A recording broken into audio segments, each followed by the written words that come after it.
This is Strange New Trek, a podcast about the life and times of Captain Christopher Pike. And now your hosts.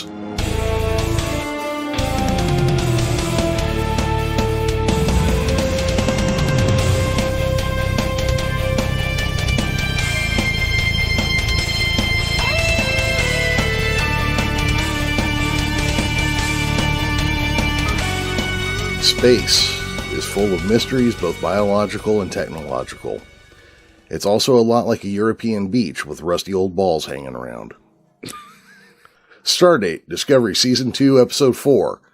A mysterious sphere threatens the U.S.S. Discovery, even as May, in her original form, implements a plan that puts Tilly's life in danger. Saru and Burnham's bond grows when Saru is forced to acknowledge a deeply unsettling Kelpien truth. This week we are discussing an Obol for Charon. I am Jeremy Vilmur, and joining me now, a man who on Earth 200 years ago was a prince with power over millions, Chris Noonien-Singh. That's me. I'm glad you finally addressed me by my proper title. Appreciate that. No problem. I got the letter from the heraldry department, figured I better work it in, you know. Got it. Thanks. So, one of the things I wanted to bring up real quick is an Obol for Charon. This is a reference to how people used to cross the river Styx after death.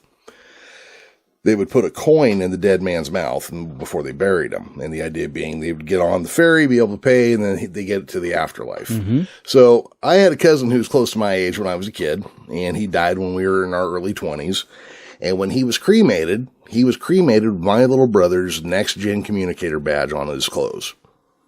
Oh, damn. So he got to take a little starship ride to heaven. But it is one of those things I reflect on because some people in my family still put pennies over their eyes of dead loved ones when they're buried. Yeah, and this is funny because before the show we were just talking about how you never really have said where you're from, but you're from California. I'm in Virginia, and the further you go in the Appalachian Mountains, the more stuff like that you can find, like people bringing over super old traditions from their whatever old country background their family was from and stuff like that. So, yeah, that makes sense. I bet they probably put a Christian spin on it too, huh? Oh, yeah. I mean, it wasn't obviously it wasn't for a ferryman. It was just kind of like some holdover thing that they did. Yeah. That's how it is over here too. Like, some of these old traditions that were obviously not Christian worked themselves into the religion of the people that still do it now. And, when I was married, my grandfather, I don't remember where this came from, but you were supposed to give a gift to the bride, one of copper and one of iron. So he gave my ex-wife one of those big pennies from the 1870s and a pocket knife. And I don't remember what the tradition comes from, but there used to be a thing that you gave a gift of copper and iron when a woman got married. So those are just little things that I look at and I'm wondering, here we are able to do space travel. Me and Chris can talk to each other over computers all the way across the country. And we've still got these little superstitions that we can't explain. Yeah, that is funny. We are literally on each side of the country right now. It's a hell of a time to live in the future, man. That's all I have to say. All right. So I'm going to try to do this without the act breaks stuck in there. So we're going to go through and talk about an Obol for Charon. Did you have anything you wanted to bring up about it before we got started? Yeah. I remember us talking in our episode, and I'm only saying that because I just edited it and released it the other day, but the first episode of this season we talked about how basically these shows carry a large arc and it's super tough to miss anything or skip episodes because you'll miss something. On first viewing, this episode is kind of like that. It does move forward, the stuff with Tilly and May, but pretty much the rest of the episode is a kind of standalone. Again, at least on first viewing. I blew through it my first viewing, yeah. I blew right through it. As you get further into the season, it becomes obvious that that's not the case. But when I first watched this, it did feel like, again, with the exception of the Tilly stuff, it did feel like a kind of a standalone episode almost. Yeah. As the season goes on, I think it picks up a few more threads. But in this episode, the A story does feel like it is unrelated to anything else going on. And, to get us started on that, I'll go ahead and start going through my summation of the episode. In the U.S.S. Discovery's transporter room, Captain Christopher Pike greets Una, his first officer from the still disabled U.S.S. Enterprise. Yeah, you're going to have to stop right there. Number 1 has a name. Yes, she does. Yes, she does. And I went and pulled up a couple things about that. Now, obviously, in the cage, in the menagerie, she was only ever referred to as number 1. And in beta canon, she had been given several origins and reasons to have number 1 as a number, whether it was her academic position or that she was like a computer brain kind of thing. One of the ones I found interesting was Peter David, the famed writer of the Hulk and Spider-Man, wrote a book where he named her Morgan Primus, and she was an immortal like Flint from the episode Requiem for a Methuselah. And then in the book Captain's Table, it was alluded to that she was an ancestor of Robin Leffler, one of the Judds who had a crush on Wesley in a couple episodes. Is that kind of like the rumor that Spock is a descendant of Sir Arthur Conan Doyle? Yes, I believe exactly that sort of thing. Through his mom, obviously. But it is alluded to a few times, yes. Yeah, I always just assume that both for the cage and for Riker, they were just called number 1 because they were the first officer. Or the XO. Yep, that was the idea behind Riker at the very least, but I think that was just reusing a concept that was from number 1 from the original. But also in Star Trek Phase 2, Kirk was going to call Captain Decker first, as in first lieutenant, the title that they would have had in the British Navy. So still kind of that number 1, first lieutenant, still kind of that same thing. It was Gene Roddenberry was on to some thought that he couldn't let go of there. I actually don't deal with officers too much. Even though I work for the Navy, I mainly deal with the enlisted guys and gals. So I don't know how the CO and the XO of the boats interact with each other in that way. It might be a thing, like a real life thing. I don't know. Oh, sure, it could be. You know what it was, though? It was the first lieutenant was taken from Horatio Hornblower. All right, so as they reach the mess hall, Pike and Una discuss the allegations against Spock, which Una has used the time on the Enterprise to look into the space dock and find some clues. She adds that Starfleet Command has placed a level 1 classification on Spike's case, an unusual move for a line officer, which led her to do some more digging around. Pike wants the holographic projectors removed from the Enterprise, and then he's called to the briefing room. All right, so look, I'm not editing it out this time. Uh-oh. But you called him Spike. Did I really? Last episode that we recorded, I think we both had problems calling him Spike because of it's Pike easy. and Spock. The names are kind of tricky. That's staying in though. Okay, yeah. That's first officer or second officer Spike. And his other ancestor was Snoopy, apparently.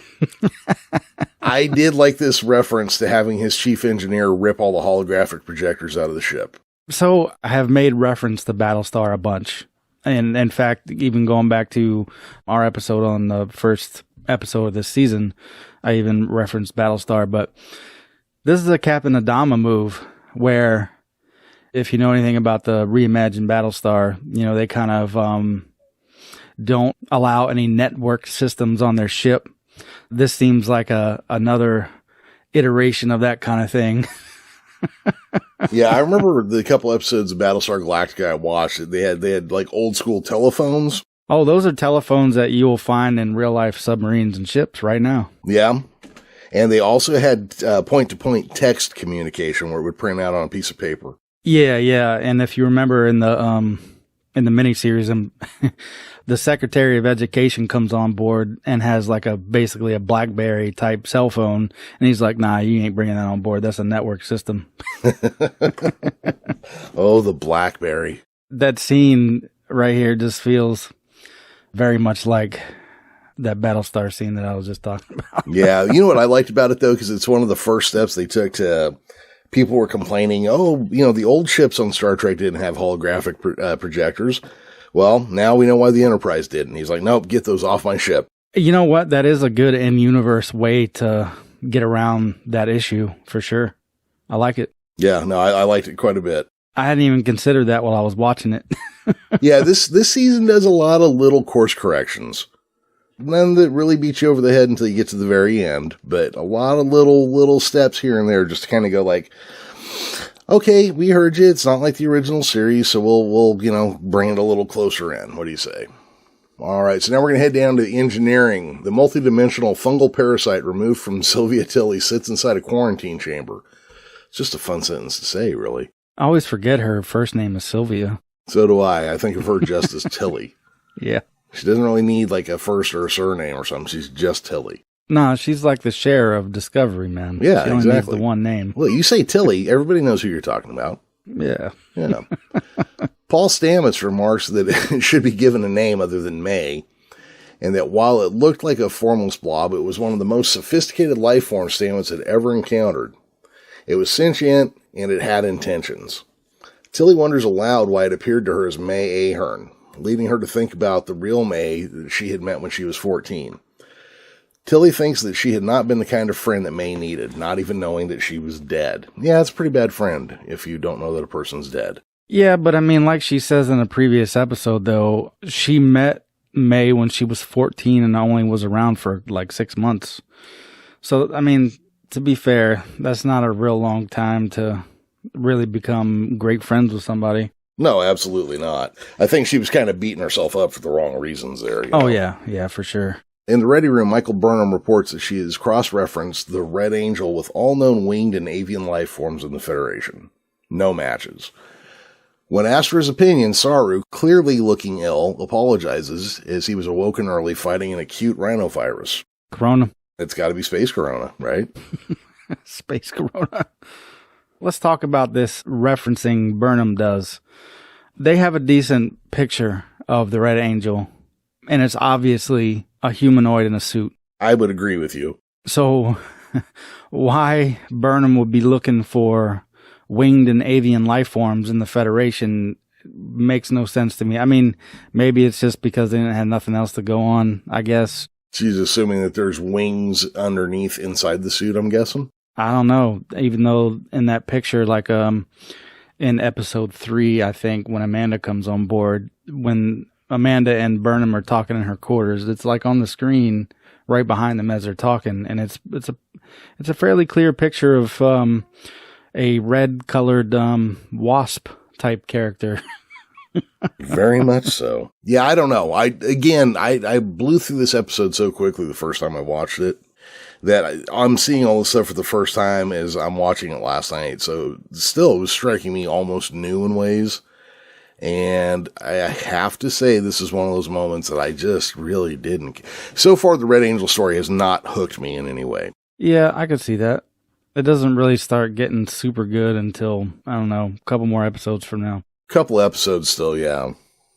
Let's see here. So they've given a warp trail to follow Spock's stolen shuttle from Starbase 5. Pike has ordered the ship on an intercept course. Thinking back on her recent meeting with Amanda Grayson, Burnham believes that she should not be involved in making contact with Spock, as she feels what she did to him would make things worse and not better. Discovery is violently pulled out of warp. Returning to the bridge, Pike orders red alert and shields raised. Obol reports that she cannot raise the shields. Burnham's initial scans indicate multiphasic stasis field, which interferes with the shield harmonics. Detmer's helm is unresponsive, and the ship has been brought to a complete stop. Like a damn fly in a web, Pike says, just as Burnham points out the spider, a massive sphere. Apparently, Pike has a line about hating spiders, but I would think Pike would hate being trapped. Well, if he is worried about being caught in a web like a fly, then yeah, I could see that. See, again, though, even if that's like a throwaway line from something previous, they don't hold it long enough. Like if it was supposed to be like a loose reference, they don't even give you enough time to like put it together. Or like he doesn't react to even what he's saying. It didn't seem like to me. Not much. I mean, maybe he's not meant to. Just a throwaway line. That could be all it is. Yeah, just a quick toss out. Going for a funny for some reason. Based on their scans, Burnham indicates that the sphere is 565 kilometers in diameter, with a mass of 6.39 by 10 to the 20th power kilograms, and melds organic and non-living matter. Whatever it is, it has Discovery locked in place, and Pike orders Burnham to find a way to communicate with it or disable it. Pike asks in French why Burnham is speaking in Klingon. Yeah, I really love this part, though. Everybody's basically speaking a different language. Yeah. No, this was like a fun little bit in here they did with the, just every sentence out of somebody's mouth came out in a different language. Yeah, I really enjoyed this. This was actually probably my favorite scene in the whole thing. You know, except for when Janet Reno's on deck, when Jet Reno's on deck, but we'll get to that. We're headed there. We'll get there.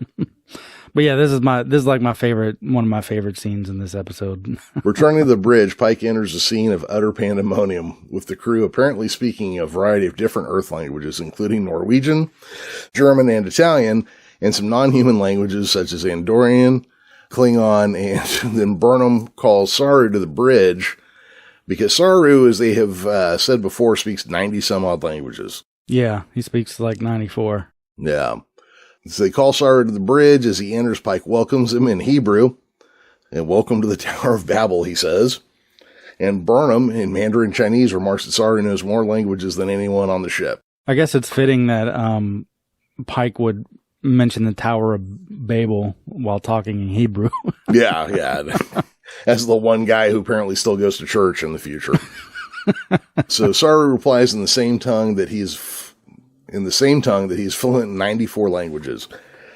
Burnham then explains, now in Spanish. Yeah, you're right. It was, they bounce around so much. It was kind of goofy fun here.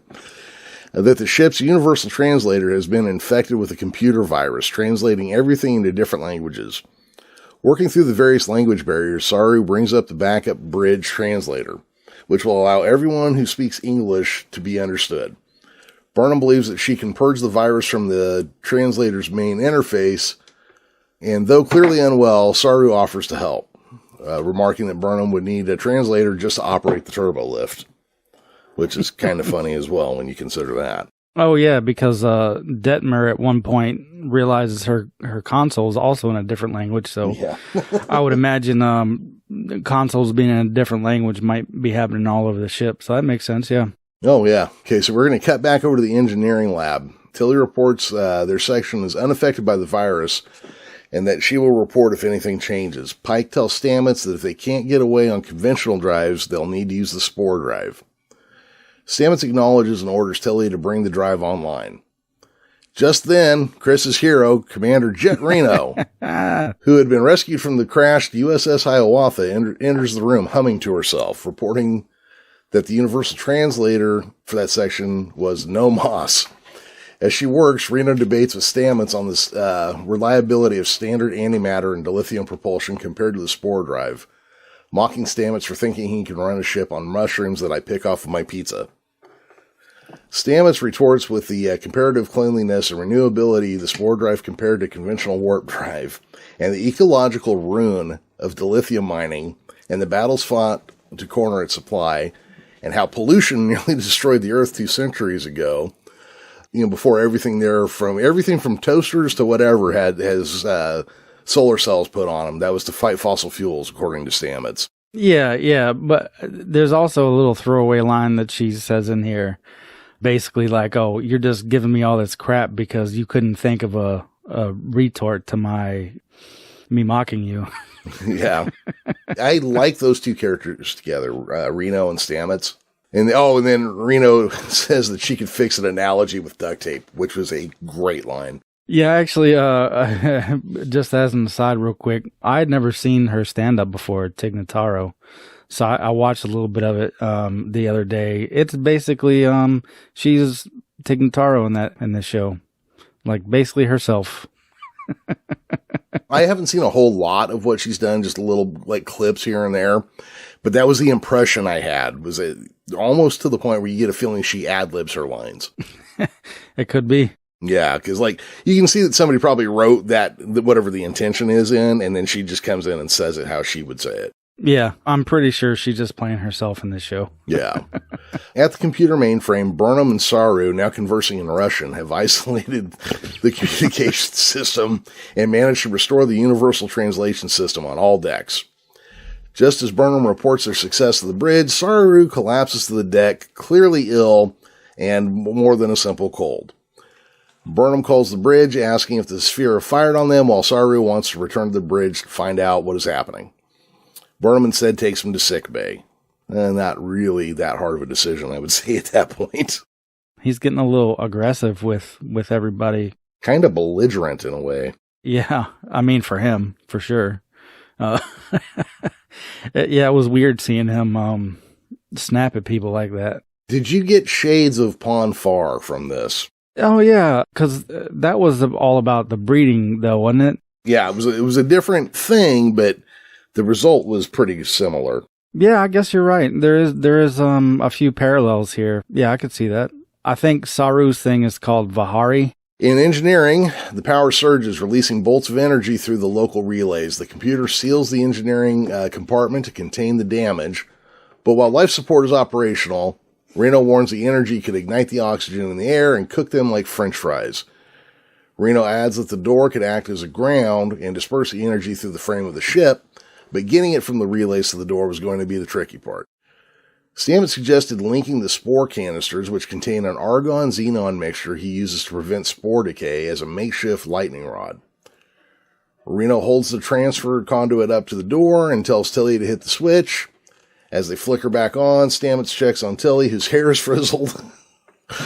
And her hair is so wonderfully frizzled. That perfect curly spoofy do that she has just goes all end over end, and it's hilarious. Oh, yeah, it just makes you realize when she has her hair up, like how tight against her head it is when...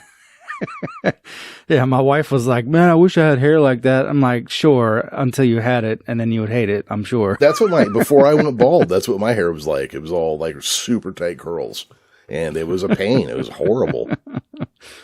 This is another situation with these guys that I like, these guys and gals that I like. I like when they're trading barbs with each other, but I also like the way they kind of figure out this problem together, too. That's the thing, is they have a very Dr. McCoy and Spock thing where they're very antagonistic, but they also work well together. And when the chips come down, you can tell that they're pulling for each other, you know. So when they wake Jet Reno up, she remarks that she had a strange dream about playing drums for Prince. As they stand up, they realize that May has escaped the quarantine chamber. Okay, so I have two responses to some of the pop culture things that come up in Star Trek now, right? One, it kind of takes me out of it, because who is still going to know Prince in 300 years? Well, it could be a lot of people, honestly, but still, it makes me wonder that question. But also at the same time, I'm glad to see that no longer in Star Trek did pop culture end at 1812. Because like in Next Generation and in the original series, everybody listens to opera, everybody reads Shakespeare and the old long-hair philosophers. And here we find out that now Bowie and Prince, some people still know who they are. Yeah. But I also get what you say about that. It wasn't so bad with Reno's statement here, but when Tilly and Stamets start singing the Bowie song, I was like, what? How would they know that? Yeah. I mean, it does pull you out a little bit. But then, you keep in mind that a lot of people still know the words to operas that are hundreds of years old. So, I mean, it may not be that weird. It just seems weird, I think, because we've always basically been told that modern pop culture doesn't matter and only the stuff that happened before 1800 did. That's what Star Trek has always told us. They did go up to, like, the 20s and stuff like that, 1920s and stuff. Maybe a little bit further than that, but not much. Yeah, not much. And then there's the things like the passing references like baseball's a dead sport and television was a flash in the pan fad. It always, to me, just kind of said, like, yeah, modern pop culture sucks. We're Star Trek. We're telling you that now. And it always just kind of, I don't know. It never struck me right. Yeah, but they were a lot closer to, like, the development of the TV and stuff like that than we are now. So even though they had literal TVs everywhere on the ship. But I guess they just meant, like, the entertainment that comes through the television. Maybe that's what they meant. I was thinking about that before. Is like now with all the streaming and stuff, you could kind of say TV is kind of a dead technology because cable and antenna and all this stuff, nobody uses that as much as they use streaming now. No, I haven't had cable in years. 10 years for me. Yeah, I cut that cable a long time ago. Burnham's helping Saru through the corridors to sickbay, and they run into Captain Pike. Dr. Pollard's scan shows Saru has an elevated heart rate, spiking adrenal levels, and increased neural activity, remarking that the amount of pain Saru was in would render most humanoids unconscious. Oh, yeah, this is the part where he kind of is snippy with people. Mm-hmm. While there are no Baul present, Saru remarks that Kelpien ganglia are only so inflamed when they are near their end, and that those who undergo Vihari are either killed by the Baul or succumb to the madness. This already sounds like a little bit of faith gone bad on you, doesn't it? Yeah, and some of these themes are revisited in upcoming episodes, so I don't want to waste that conversation here. But yeah, like you said, it does sound like the stuff that Spock went through when he had to, I guess, go procreate. Now we cut back to engineering. Tilly, with May attached to her, is placed within quarantine chamber. Tilly can only answer that while May was clingy and wouldn't shut up, she thought that May needed her help, referring to the plan that May had needed her help with. From his scan, Stamets realizes that May is releasing psilocybin. And he's dosing him, basically. He's getting Tilly high, or May is getting Tilly high. Yeah, so I had a slight issue with this. I mean, I guess it doesn't give you time elapsed between when she was put in the quarantine and the time she started getting quote-unquote symptoms of psilocybin. I may have taken it here or there in my life, and it takes a little longer than it seemed to in real life. Now, my question would be, a living magic mushroom might figure out a faster delivery system or a higher dosage, maybe? I mean, I realize it'd still have to penetrate the skin and then get into your blood and then get into your system and then get to your brain. I realize all that. Well, it may have, now that I'm thinking about it, it may have, it was already attached to her uniform, so it's not out of the realm of possibility that it could have, put some kind of barbs in her and just shot psilocybin directly into their bloodstream, I guess. Yeah, okay. I'm with it. And that is upsetting, or influencing Tilly's emotional state, keeping her calm and keeping her from fighting back. Back in sick, God, there's a lot of just jumping back and forth in this episode. Back in sickbay, Burnham speculates that if Saru believes the sphere triggered his Vihari, escaping from it could stop the process. Saru suggests creating a digital antibodies as a means for slowing the virus down in the computer system, but it would take time. Working together to create the antibodies, they are able to slow the virus's progression with life support stable at 47%. Burnham tells him that he does not have to go through this ordeal alone. Saru admits that he has difficulty explaining to somebody like Burnham how he comes from a race that submits, and how hiding is just his nature. He then asks for a favor. He has kept detailed personal logs since joining Starfleet, and asked Burnham to help catalog them so that Prime Directive would no longer apply to his people, so they could know that they could have the same kind of journey as he has had. Now, from what I know about the Prime Directive, I'm not sure how transcribing his personal logs would lift that ban. Me either. You know, there's a lot of what they've done with the Prime Directive this season I don't get. To be fair, over the course of the entire franchise, that Prime Directive has been, mess with a bunch. A little loosey-goosey, too. Yeah, they definitely play it loosey-goosey.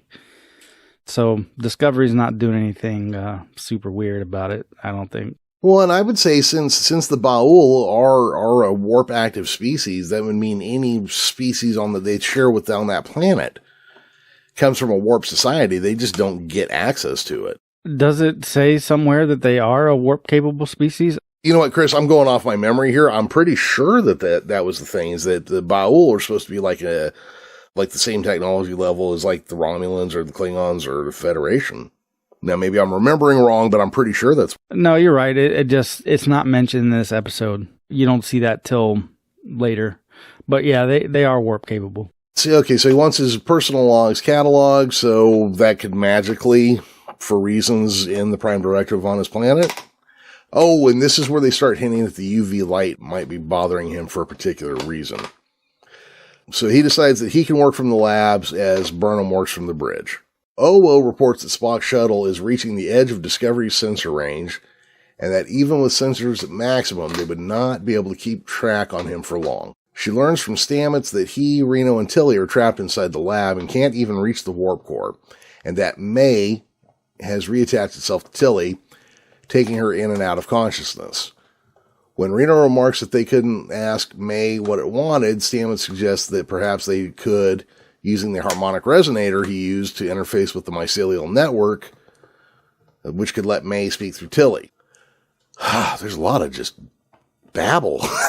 So much trouble keeping up with what's going on here.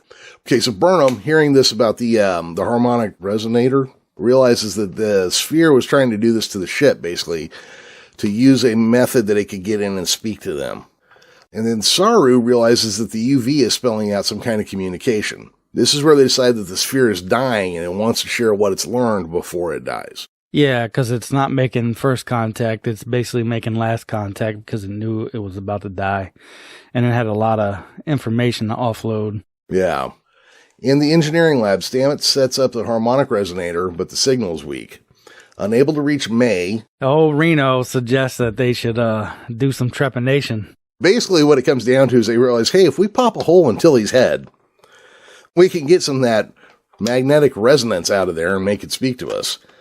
And they're like, okay, so laser scalpel? And Reno's like, no, we're going to go with the drill. And I believe Stamets says, they're doing it old school, but he wants to make sure that Reno cleans the drill bit really well first or something. Yeah. From Tactical, Reese detects the energy buildup inside the sphere, spiking at 10,000 Kelvin and rising. Pike orders all non-essential power to weapons, targeting the sphere's radial axis with photon torpedoes. Just then, Saru and Burnham enter and ask Pike to hold fire. Saru explains that the Kelpiens have empathy hardwired into their genetic structure, and that he could feel the sphere reaching out, trying to tell them something before it died.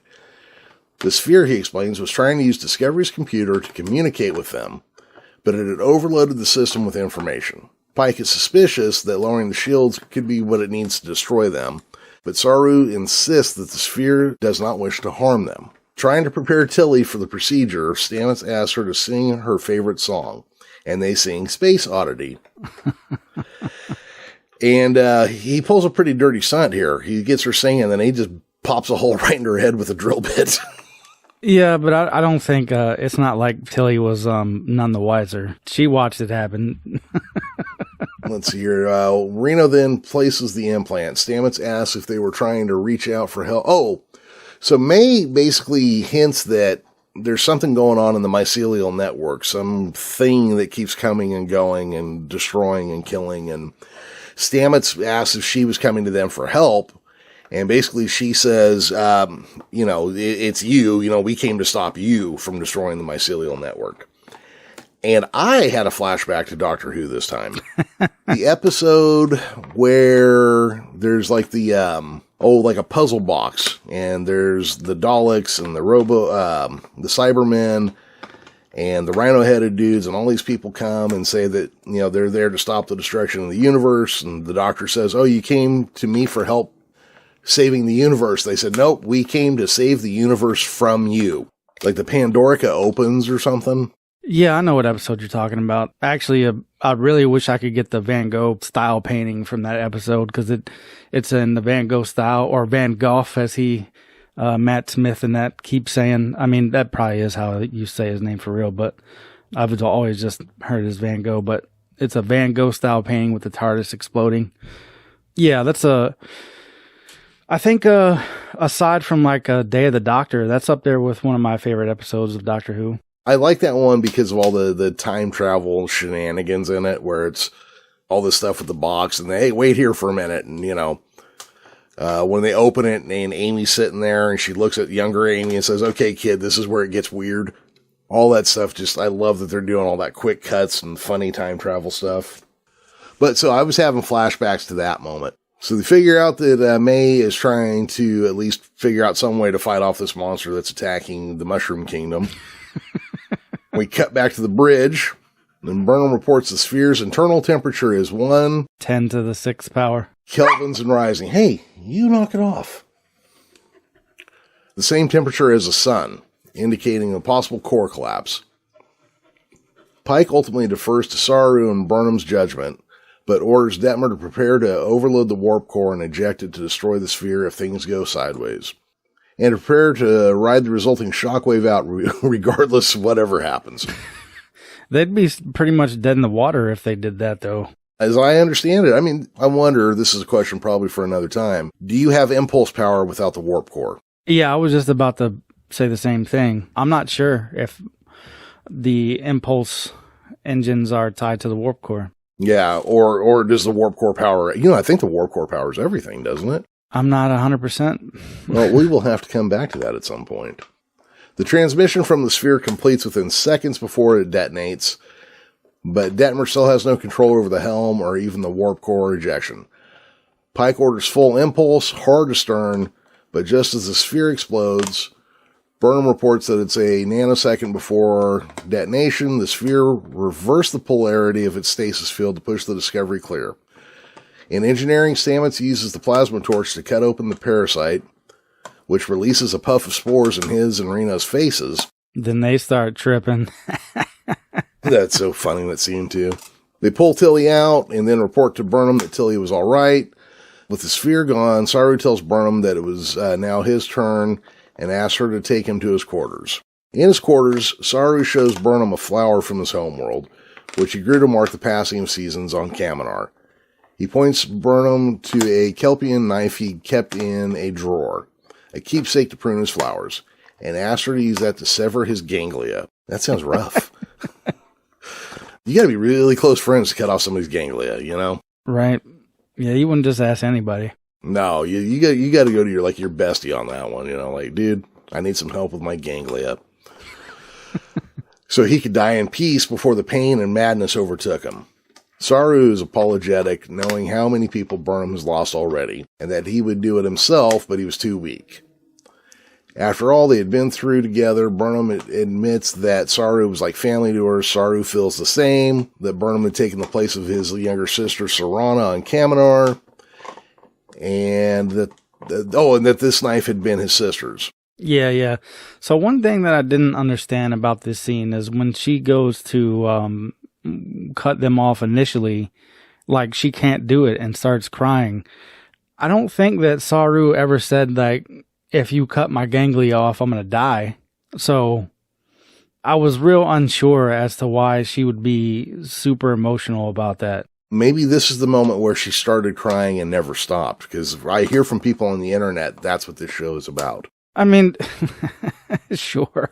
I haven't called anybody an overgrown man baby this whole episode, so, I had to get a barb in somewhere. No, you're right. I got no problem with that. No, I mean, it's an emotional time. Obviously, everyone thinks Saru's dying. I just don't see the connection between... Why that particular moment is what set her off. Yeah. I don't know. Maybe it's one of those soy boy trigger moments or something. I mean, probably if he was cut off my ganglia to save me, she'd have not had a problem with it. What I got from it was that if when she was done cutting the ganglia off, he was going to die. So I wonder if it's just maybe interpretation is the difference here. Yeah, I didn't necessarily get that from it, but I mean, you could be right. Well, because, if somebody cut off my ganglia, I'd want to be dead. That's fair. Yeah, it's just how I feel about it, though. Yeah, so they kind of do the, hey, we're family now, blah, blah, blah. He asked Burnham, no matter how painful or frightening or how much of a problem it is, she needs to fix her relationship with Spock. And if she could create this kind of bond with Saru, she can repair her bond with Spock. Now, Burnham goes to cut off the ganglia, and what's probably happened to a couple people throughout a handful of times in their life, she touches his ganglia, it shrivels up and falls off. He can't be the first, right? I was going to make an ex-wife joke, but this is a family show.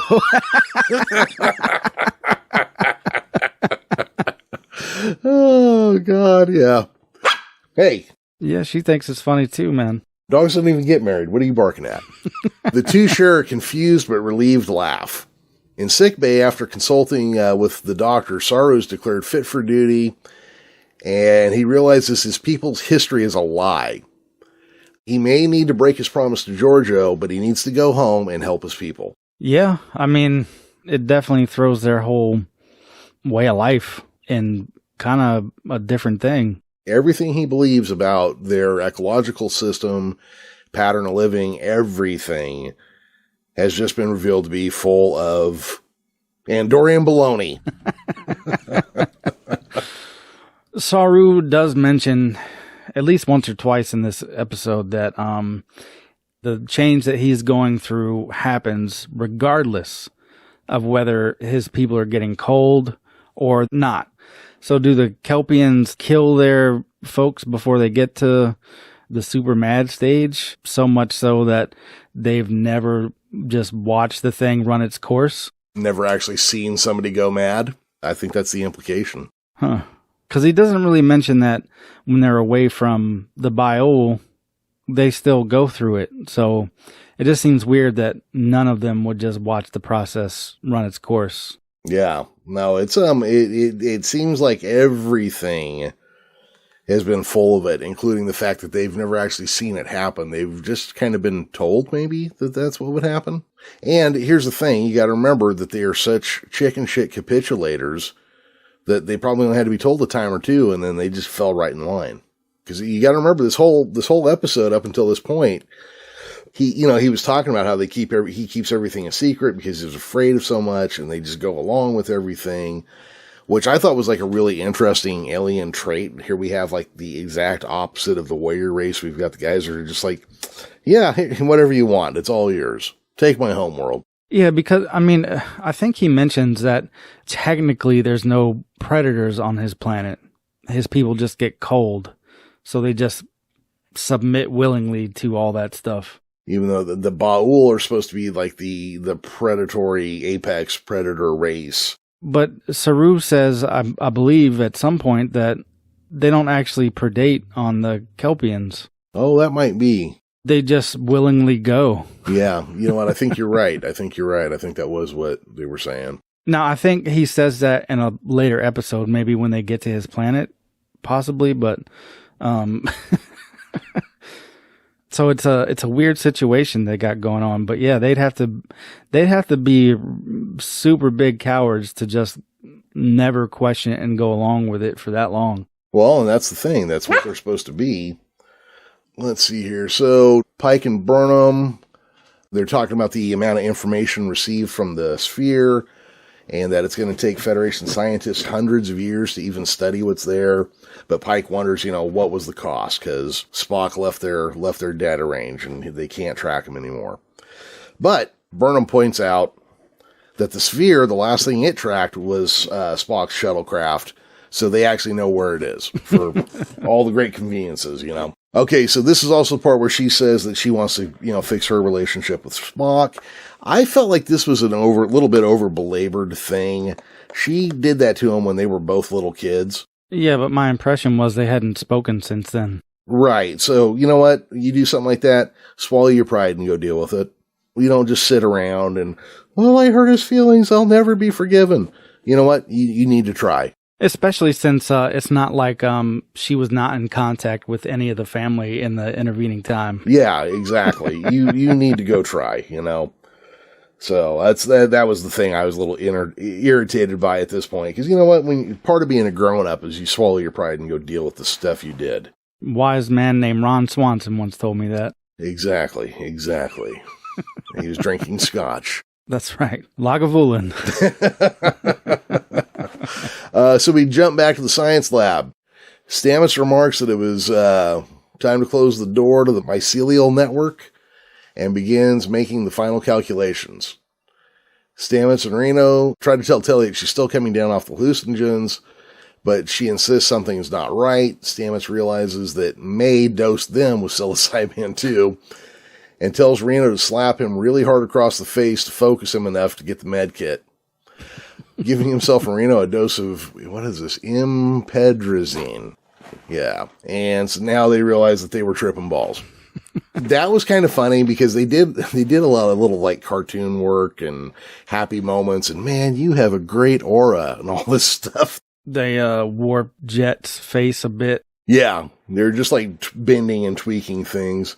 I mean, not that I've ever eaten a magic mushroom, but things do tend to pulse and stretch and do weird things, I hear. Not like that, though. No, not quite to that degree, but, it was exaggerated. So, what'd you think? What were your impressions of an Obol for Charon? Like I said, at times it felt very much like a standalone episode, and you don't really get the sense of how it sets in the rest of the story arc until later. I mean, except for the Tilly stuff. But yeah, as far as like the main thing that was happening, it just seems like a one-off. Aside from a couple funny parts, like it was a middle of the road, run of the mill, not impressive, but not terrible episode. It was okay. Yeah, I've definitely seen worse episodes.